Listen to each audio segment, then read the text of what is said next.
सभी का आपके अपने YouTube चैनल पर बहुत बहुत स्वागत है। मेरे बच्चों,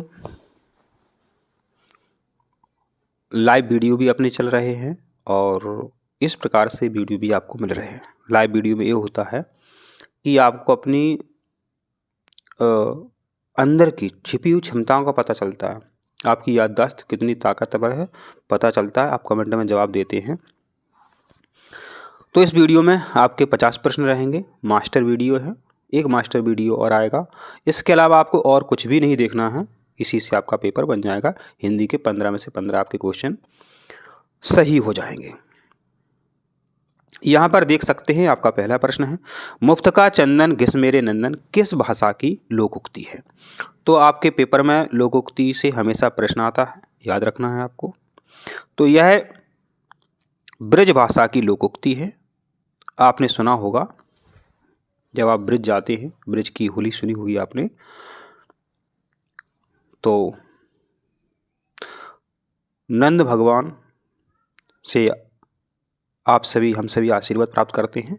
तो नंद शब्द जो है ब्रज भाषा से लिया गया है, ये भी आप जानते हैं।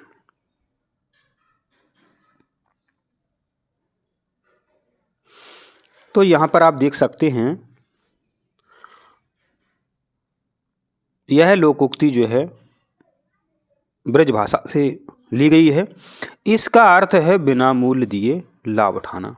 बिना मूल्य दिए लाभ उठाना ब्रज भाषा में ऐसी अनेक लोकोक्तियां मिलती हैं। तो लोकोक्ति पर आपका हमेशा प्रश्न आता है। आपका अगला प्रश्न है, शुद्ध लेखन है। इस पर भी हमेशा प्रश्न आता है। इस प्रकार से कहीं ना कहीं आपको शब्द मिलेगा, लिखा होगा आशीर्वाद, ऐसा लिखा जाता है, ऐसा लिखा जाता है। कई गाड़ियों में देखा होगा आपको आशीर्वाद खा लिखा, वैसा लिखा जाता है। तो ऐसे प्रश्न का आंसर आपसे तब सही होगा मेरे बच्चों, जब आप अपनी कॉपी में इनको लिखेंगे, आशीर्वाद। तो आशीर्वाद इस प्रकार से लिखा जाता है।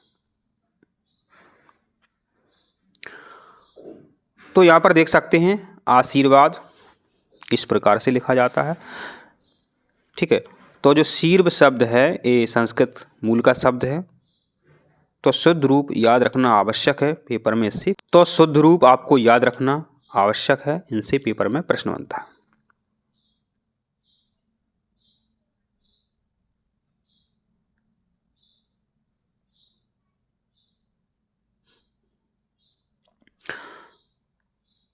देखिए, पथ भूल न जाना पथिक कहीं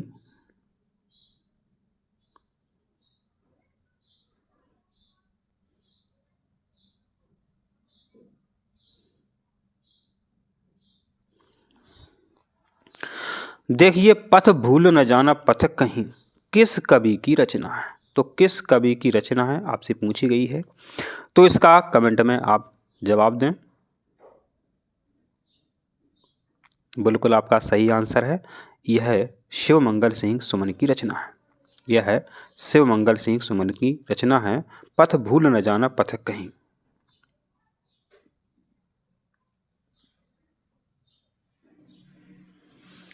इसमें आप देख सकते हैं, शिवमंगल सिंह सुमन जी ने इसमें जीवन पथ पर आपको बताया है, सावधानी का संदेश दिया है। यह प्रगतिवादी कवि हैं। इनकी भाषा सरल है और ओजपूर्ण है। इस पर भी प्रश्न बनता है। आपका अगला प्रश्न है, निर्मल शब्द का सही संधि विच्छेद है। बताइए, इसका आंसर जल्दी से बताइए। निर्मल शब्द का सही संधि विच्छेद है। बिल्कुल आपने सही जवाब दिया है, सी इसका आंसर सही है। निधनमल निर्मल इसका सही संधि विच्छेद है।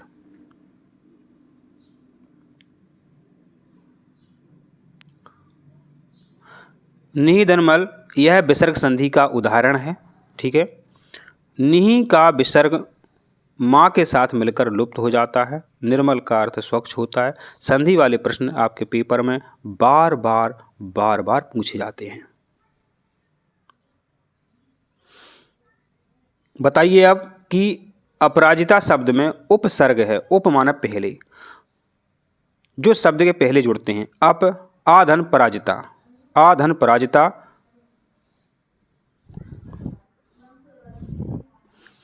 तो बताइए अपराजिता में उपसर्ग है?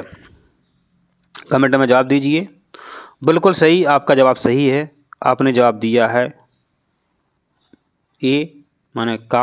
आप ए मान ABC मान करके चलें आप, ठीक है। तो अपराजिता में उपसर्ग है, आपका आंसर एकदम करेक्ट है। यहाँ पर आप देख सकते हैं नकारात्मक उपसर्ग है। अपराजिता, माने नहीं, पराजित माने पराजित कर सकते हैं, हरा सकते हैं, जिसे हराया ना जा सके। उपसर्ग शब्द के अर्थ में परिवर्तन करता है।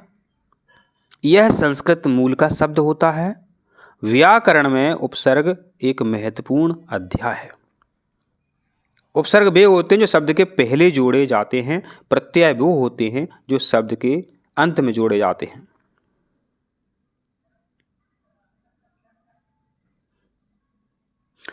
अगले प्रश्न का जवाब दीजिए कि वायु शब्द का पर्यायवाची नहीं है।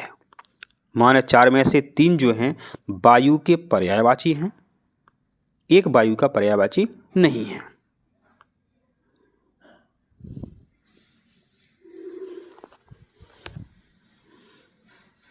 बहुत ही इंपॉर्टेंट प्रश्न है, बहुत बहुत इंपॉर्टेंट प्रश्न है।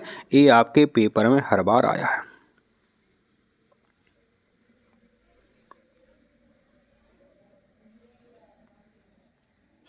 कमेंट में जवाब दीजिए, जल्दी से कमेंट में जवाब दीजिए।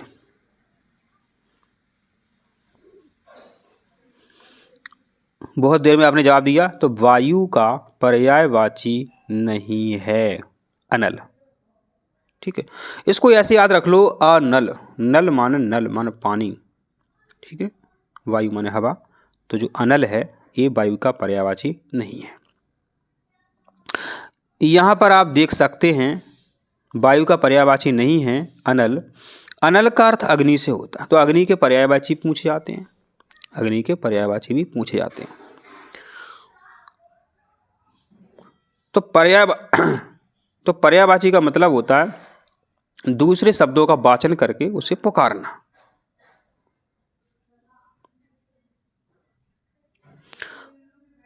बुलाना, ठीक है, पुकारना, बुलाना। अब देखिए यहां लिखा हुआ है आत्मविश्वास, आत्म पर विश्वास, खुद में विश्वास, खुद पर विश्वास। शब्द में कौन सा समास है?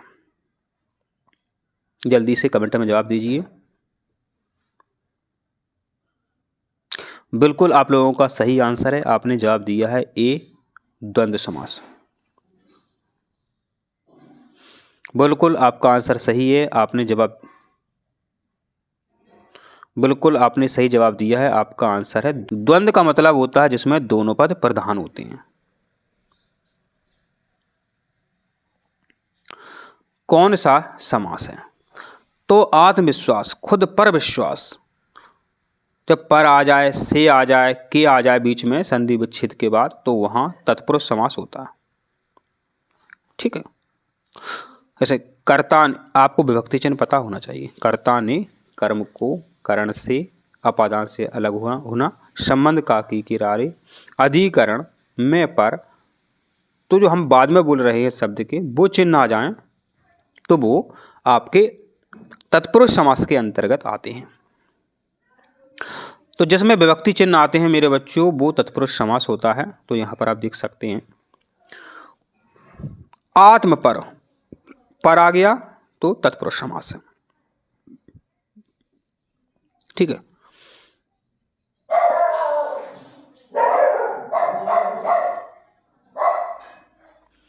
अब देखिए यहाँ प्रश्न है गीता ईमानदार है, गीता ईमानदार है, ठीक है, और प्रतिभाशाली भी है। यह वाक्य है। जब और शब्द आ जाए, और माने क्या होता है? मिलाना, संयुक्त करना, ठीक है। तो संयुक्त जो है ये वाक्य है। तो इसका आंसर आप कमेंट में दीजिए। बिल्कुल आपका आंसर सही है, इसका आंसर है संयुक्त।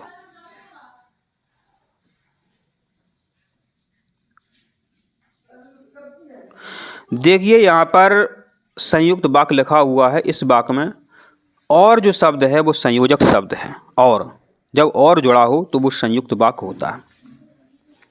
रचना के आधार पर 3 प्रकार के वाक्य होते हैं, अर्थ के आधार पर 8 प्रकार के वाक्य होते हैं। आप सभी को याद रखना है। तो इसका सही उत्तर है संयुक्त वाक्य।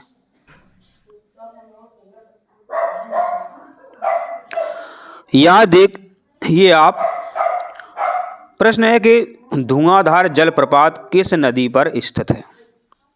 कमेंट में जवाब दीजिए। बिल्कुल आपका सही उत्तर है कि धुआंधार जलप्रपात नर्मदा नदी पर स्थित है। यहां आप देख सकते हैं धुआंधार जलप्रपात नर्मदा नदी पर स्थित है, भेड़ाघाट में है। यह नर्मदा नदी पर बनता है। जल जब गिरता है तो धुआं सा उठता प्रतीत होता है। यह एक प्रसिद्ध पर्यटन स्थल है और जबलपुर में है। अगला प्रश्न है कि पटना का प्राचीन नाम क्या था? कमेंट में जवाब दीजिए।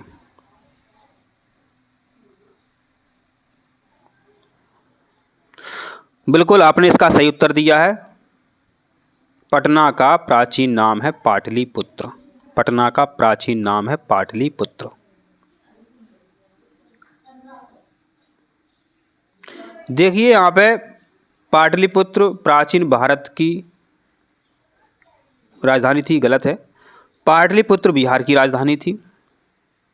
यह मौर्य काल का प्रसिद्ध नगर था, और जो आधुनिक पटना है ये बिहार की राजधानी है।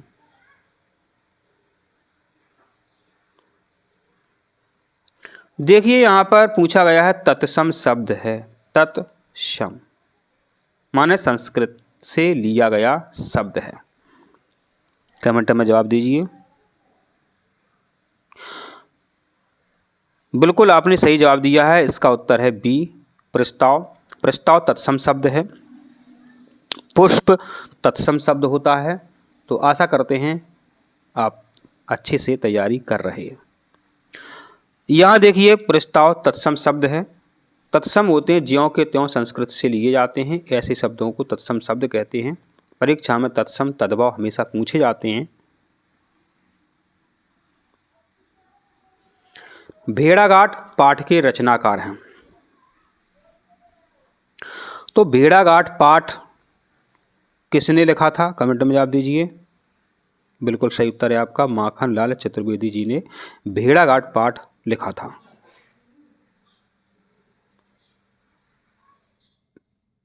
तो यहाँ पर आप देख सकते हैं कि भेड़ाघाट पाठ माखन लाल चतुर्वेदी की रचना है, एक गद्य रचना है।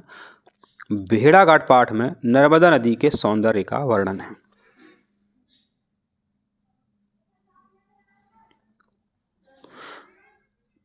यहाँ देखिए अग्रज शब्द का विलोम है। क्या लिखा हुआ है यहाँ पर कि अग्रज शब्द का विलोम है। विलोम शब्द हमेशा पूछे जाते हैं। तो अग्रज शब्द का विलोम है अनुज। क्यों है अनुज? अग्रज माना होता है बड़ा भाई और अनुज माना होता है, अग्रज माना होता है बड़ा भाई और अनुज माना होता है छोटा भाई।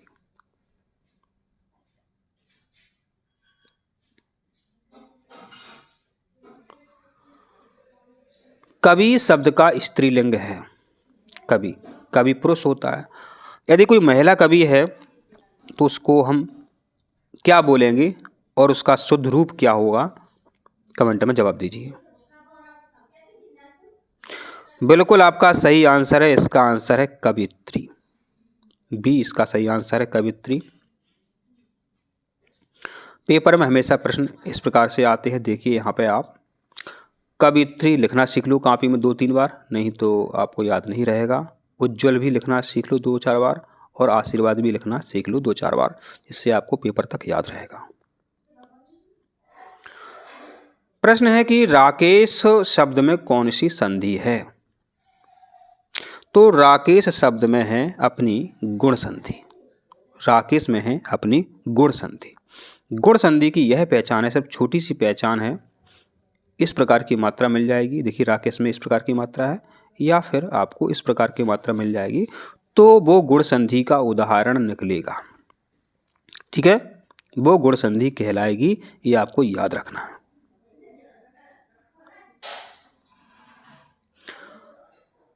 अगला प्रश्न है कि पाहुन शब्द का पर्यायवाची है। पाहुन शब्द का पर्यायवाची है। पाहुन, पाहुन आ गए, गांव में बोलते हैं पाहुन आ गए, तो पाहुन शब्द का पर्यायवाची है। कमेंट में जवाब दीजिए। बिल्कुल आपने सही जवाब दिया है, सी इसका आंसर है, अतिथि, गेस्ट।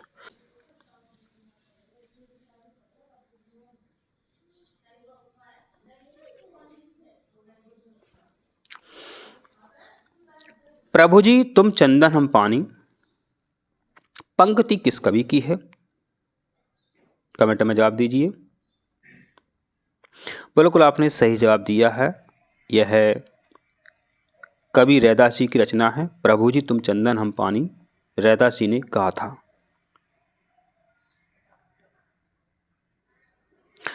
यहां देखिए लिखा हुआ है प्रतिदिन में समास है। देखिए अभी तक दो प्रश्न पूछ लिए गए हैं, एक द्वंद्व समास का प्रश्न, वही क्या है प्रश्न। तो प्रतिदिन में कौन सा समास है? कमेंट में जवाब दीजिए। प्रतिदिन, तो प्रतिदिन में अव्ययी भाव समास है, और अव्ययी भाव समास की यह पहचान है कि शब्द के पहले यदि प्रा मिल जाए आपको, या फिर आपको यथा, लिख नहीं पा रहा है यहाँ पे यथा लिखा हुआ मिल जाए, प्रति लिखा हुआ मिल जाए, प्रा लिखा हुआ मिल जाए, वो आपका अव्ययी भाव समास होता है। जिसमें पहला पद प्रधान होता है वो अव्ययी भाव समास होता है। तो प्रा देखिए पहले लगा हुआ है, या प्रति मान कर चल सकते हैं। ठीक है, प्रा या प्रति पहले लगा हुआ है, तो वो अपना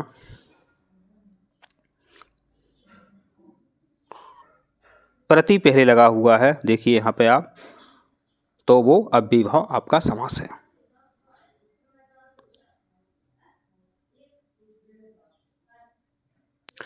देखिए यहाँ पर अव्ययी भाव समास, प्रति एक अव्यय है, पूर्व पद इसका प्रधान होता है। अव्ययी भाव समास की यही पहचान है कि यथा मिल जाए पहले, प्रति पहले मिल जाए, तो वो अव्ययी भाव समास है। अगला प्रश्न है नभ विहंग वृंद में अलंकार है। कमेंट में जवाब दीजिए।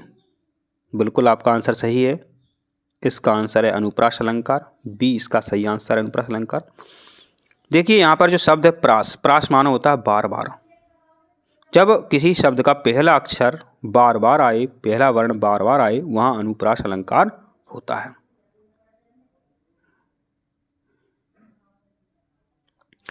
देखिए यहाँ पर लिखा हुआ है कि अनुप्रास, ना वर्ण की आवृत्ति बार बार हो रही है, जब एक ही वर्ण की पुनरावृत्ति बार बार होती है वहां अनुप्रास अलंकार होता है। अगला प्रश्न है कि अब लो नशानी अब ना सहो पंक्ति में रस है। कमेंट में जवाब दीजिए। बिल्कुल आपका सही आंसर है, इसमें शांत रस है। शांत रस में वैराग्य का भाव होता है, और शांत का स्थायी भाव है निर्वेद। शांत का स्थायी भाव क्या है? निर्वेद। पेपर में स्थायी भाव पर भी प्रश्न आता है, तो शांत का स्थायी भाव क्या है? निर्वेद। देखिए अगला प्रश्न है आपका कि आत्मविश्वास पाठ किस विधा में लिखा गया है? कमेंट में जवाब दीजिए। बिल्कुल आपका सही आंसर है, तो ये निबंध विधा में लिखा गया है।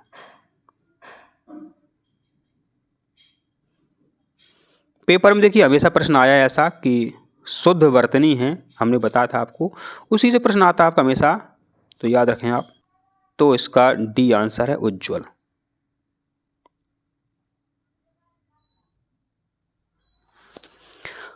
चौपाई छंद के प्रत्येक चरण में मात्राएं होती हैं। जो चौपाई होती है माने 4 पाई, ठीक, माने 4 लाइनें।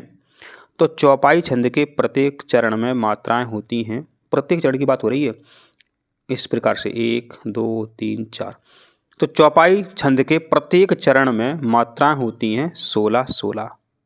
तो आपने सही जवाब दिया है 16 16। 4 चरण होते हैं चौपाई में, और यही एक मात्रक छंद है। हमेशा पेपर में प्रश्न आया है इस पर कि चौपाई मात्रक छंद है। प्रत्येक चरण में 16-16 मात्राएं होती हैं। रामचरितमानस में कई चौपाइयाँ आपको देखने को मिलती हैं। निम्न में तद्भव शब्द है। तद्भव माने होता है, तो यहाँ देखिए गांव एक तद्भव है, जबकि ग्राम एक तत्सम है। ठीक है, गांव एक गांव का शब्द है, तो ये तद्भव है, माने गांव वाले शब्द होते हैं तद्भव। पेपर में प्रश्न आया तो सोच लेना, गांव का शब्द है, गांव में कैसे बोला जाता है, लोटा है।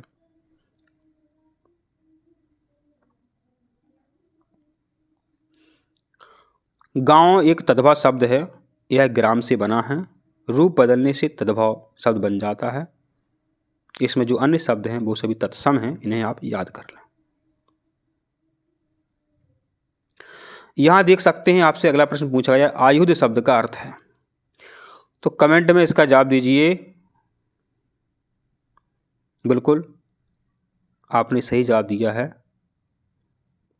आयुध, युद्ध।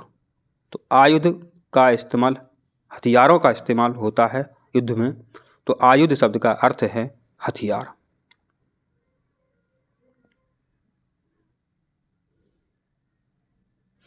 हिंदी को राजभाषा कब स्वीकार किया गया? हिंदी को राजभाषा कब स्वीकार किया, कमेंट में जवाब दीजिए। बिल्कुल आपका आंसर सही है, सी 14 सितंबर 1949।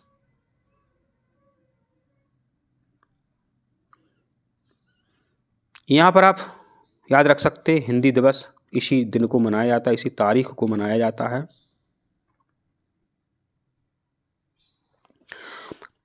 यहाँ देखिए लिखा हुआ है पर्याप्त कौन सा क्रिया विशेषण है? पर्याप्त। चलो अब तो सामान पर्याप्त आ गया है, अब क्या करना है, अब नहीं लाओ। कमेंट में जवाब दीजिए। तो बिल्कुल आपने इसका सही आंसर दिया है, ए है अपना परिमाणवाचक। पर्याप्त क्या है? परिमाणवाचक। जो परिमाणवाचक होते हैं वे मात्रा या सीमा बताते हैं।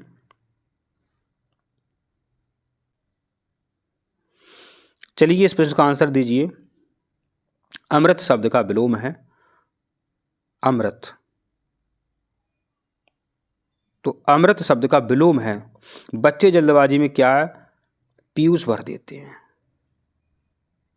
जबकि ये पर्यायवाची नहीं पूछा है, ये विलोम पूछा है, उल्टा पूछा है, तो इसका आंसर पीयूष नहीं है। अब इसका आपको उल्टा बताना पड़ेगा, विलोम बताना पड़ेगा। तो अमृत शब्द का विलोम है विष, जबकि बाकी के 3 जो हैं पर्यायवाची शब्द हैं। इस पर भी प्रश्न आपका बनेगा। हाथ पांव फूलना मुहावरे का अर्थ है। हाथ पांव फूलना, मुहावरों पर हमेशा प्रश्न आता है। हाथ पांव फूलना मुहावरे का अर्थ होता है डर जाना, घबरा जाना। डर जाना, घबरा जाना, हाथ पांव फूलना मुहावरे का अर्थ है।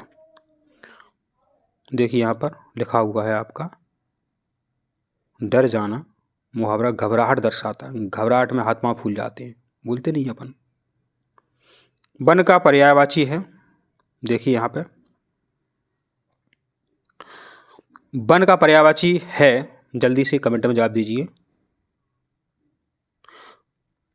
बिल्कुल आपने सही जवाब दिया है, वन का पर्यायवाची है। आपने सही जवाब दिया, वन का पर्यायवाची है अरण्य। अरण्य, कानन, विपिन, जंगल। अरण्य, कानन, विपिन, जंगल, ये सब वन के पर्यायवाची हैं।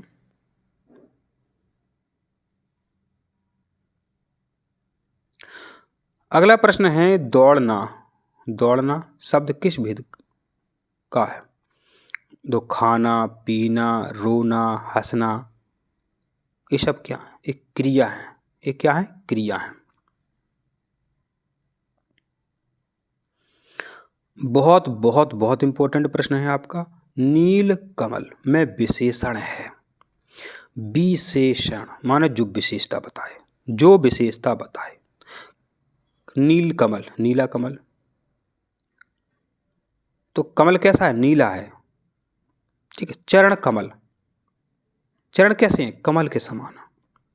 कमल नयन, नयन कैसे हैं? कमल के समान।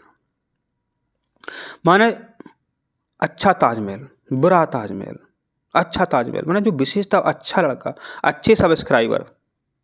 तो अच्छा शब्द क्या है? विशेषण है। तो जब कभी ऐसा आपको प्रश्न मिले, देख लेना किसी की विशेषता बताई जा रही हो, चाहे अच्छी या बुरी, वो शब्द जो है विशेषण कहलाएगा आपका। तो इस कमेंट में जवाब दीजिए। विशेषण है तो कमल कैसा कमल है? नीला कमल है, नीला। तो जो नील शब्द है ये विशेषण है इसमें, क्योंकि विशेषता बता रहा है। कमल तो कमल होता है। हमने कहा लाल गुलाब, तो लाल क्या है? विशेषण है।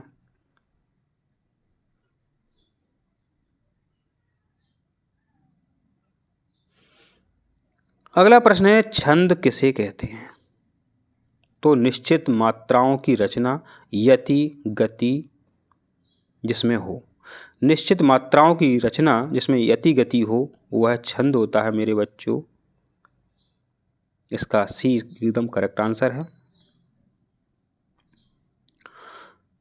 अगला प्रश्न है, इसका जवाब दीजिए। सूरदास किस काल के कवि हैं? बिल्कुल आपने सही जवाब दिया है। सूरदास जो हैं भक्ति काल के कवि हैं। सूरदास जी भक्ति काल के कवि हैं।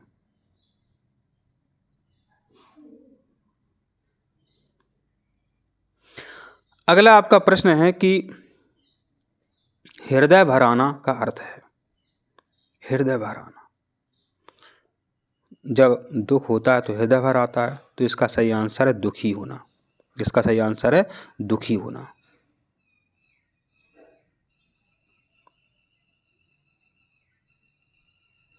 बहुत ही इंपॉर्टेंट प्रश्न है। गिरी, पहाड़, पाषाण। गिरी माने पर्वत, पहाड़ माने पत्थर, वो पहाड़ जानते ही हो, माउंटेन। पाषाण माने पत्थर। माउंटेन किससे बने होते हैं? पाषाण से बने होते हैं। फिर कह रहा है कि भिन्न शब्द है। देखो, अगला प्रश्न है कि पुष्प की अभिलाषा कविता किस विषय पर है? कमेंट में जवाब दीजिए। बिल्कुल इसका सही आंसर है, यह देशभक्ति वाली रचना है। यहाँ देख सकते हैं प्रश्न पूछा है कि फल का पर्यायवाची है। यहाँ प्रश्न पूछा है कि फल का पर्यायवाची है, तो कमेंट में जवाब दीजिए। बिल्कुल आपका सही आंसर है, फल का पर्यायवाची है बीजकोश।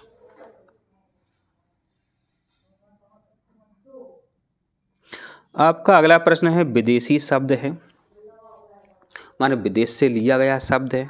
देखिए, दूध अपने गांव में बोला जाता है, राशि गांव में बोलते हैं, ब्याह ब्याह अपने गांव में बोलते हैं। लेकिन जो कलर शब्द है ये विदेशी शब्द है। हॉस्पिटल विदेशी शब्द है। रेल विदेशी शब्द, रेलगाड़ी अपना देसी शब्द है। तो यह आपको बड़े सावधानी से आपको चारों विकल्प जो हैं पढ़ने हैं, आप उसका आंसर लगा सकते हैं। तो कलर जो है आपका एक कैसा है? अंग्रेजी भाषा का शब्द है। अंग्रेजी विदेशी भाषा है। हिंदी में से रंग कहते हैं, रंग अपना देसी शब्द है। तो विदेशी शब्द पहचानना बहुत ही सरल काम है। देखिए लिखा होगा दोपहर। दोपहर में कौन सा समास है? जब किसी शब्द के पहले, यानी पहर शब्द के पहले या कोई भी शब्द हो, ऐसे चौराहा, राह माने रास्ता, चौ माने चार, तिराहा, राह माने रास्ता, ती माने तीन। तो मेरे बच्चों कमेंट में इसका जवाब दीजिए कि दोपहर में हमने बोला कब, जब किसी शब्द के पहले संख्यावाचक आ जाए तो वहाँ द्विगु समास होता है। द्विगु समास होता है। तो आपने कमेंट में सही जवाब दिया द्विगु। द्वि माने दो, ठीक है। तो संख्यावाचक, संख्या शब्द आ जाए किसी शब्द के पहले, एक दो तीन ऐसे, त्रिरत्न, पंचरत्न, तो पंच क्या है? संख्यावाचक है। जब संख्यावाचक शब्द दिख जाए तो आंख बंद करके उत्तर लगा देना द्विगु समास। यदि दो शब्द प्रधान हो तो वहाँ द्वंद्व समास होगा। माता पिता, चाचा चाची, भाई बहन। जब दोनों पद प्रधान होते हैं तो वहाँ द्वंद्व समास होता है। यहाँ पर बहुत अच्छा प्रश्न है कि एक उद्देश्य और एक विधेय वाला जो वाक्य होता है वो क्या कहलाता है? एक उद्देश्य और एक विधेय वाला वाक्य जो होता है वो कहलाता है साधारण वाक्य। आपने कमेंट में सही जवाब दिया है। अगला प्रश्न है, आपसे पूछा गया है कि चिपको आंदोलन का संबंध है। चिपको आंदोलन के बारे में कुछ आपको पता है? उत्तराखंड में हुआ था, चमोली जिले में हुआ था। सुंदरलाल बहुगुणा ने इस आंदोलन का नेतृत्व किया था। वृक्ष पेड़ पौधे बचाने के लिए यह आंदोलन चलाया गया था। तो इसका आंसर क्या है? वृक्ष पेड़ पौधे।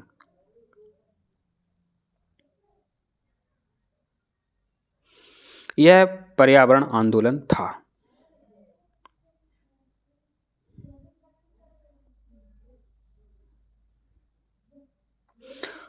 अगला प्रश्न है, प्रकृति का सुकुमार कवि किसे कहा जाता है? तो ये आपको याद रखना पड़ेगा। प्रकृति का सुकुमार कवि कहलाता है सुमित्रानंदन पंत, कहलाते हैं सुमित्रानंदन पंत। इन्हें प्रकृति के सुकुमार कवि क्यों कहते हैं? क्योंकि इन्होंने प्रकृति का सुंदर वर्णन किया है, अपनी रचनाओं में प्रकृति के बारे में बताया है। अब देखिए, हाथ पांव फूलना मुहावरे का अर्थ है घबरा जाना। तो देखिए वही घुमा दिया प्रश्न आपसे, किसका उदाहरण है? कमेंट में जवाब दीजिए। बिल्कुल आपका सही आंसर है मुहावरा है ये, हाथ पांव फूल जाना।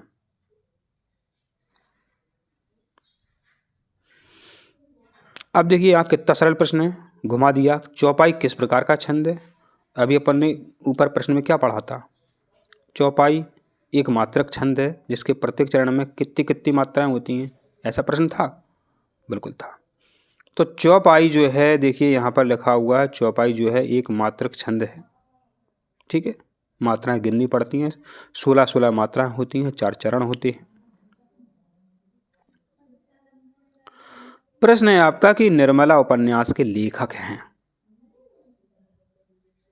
निर्मला, जब कोई किसी से प्रेम करता है तो निर्मल प्रेम करता है, निर्मल। तो कमेंट में जवाब दीजिए, निर्मला उपन्यास के लेखक हैं। आपने सही जवाब दिया है प्रेमचंद। अगला प्रश्न है, क्रोध किस रस का स्थायी भाव है? देखिए हमने अभी आपको बोला था कि सभी के स्थायी भाव आपको याद करने हैं। तो रौद्र का क्रोध है, याद रख लो। वीर का स्थायी भाव उत्साह है, करुण का शोक है, शांत का निर्वेद है। आपको याद रखना है।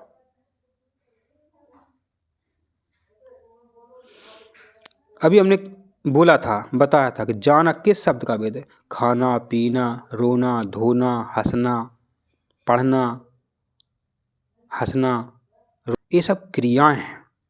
आपने सही जवाब दिया क्रिया। अगला प्रश्न है कि जिस समास में दोनों पद प्रधान होते हैं कहलाता है। कमेंट में जवाब दीजिए सभी बच्चे। आपने सही जवाब दिया है, ये द्वंद्व समास आपका एकदम करेक्ट आंसर है। तो यहाँ देख सकते हैं आपके द्वंद्व समास क्या होता है, जिसमें दोनों पद समान महत्व रखते हैं। माता पिता, दिन रात, भाई बहन, चाचा चाची, यह समास जो आसानी से अपन पहचान सकते हैं।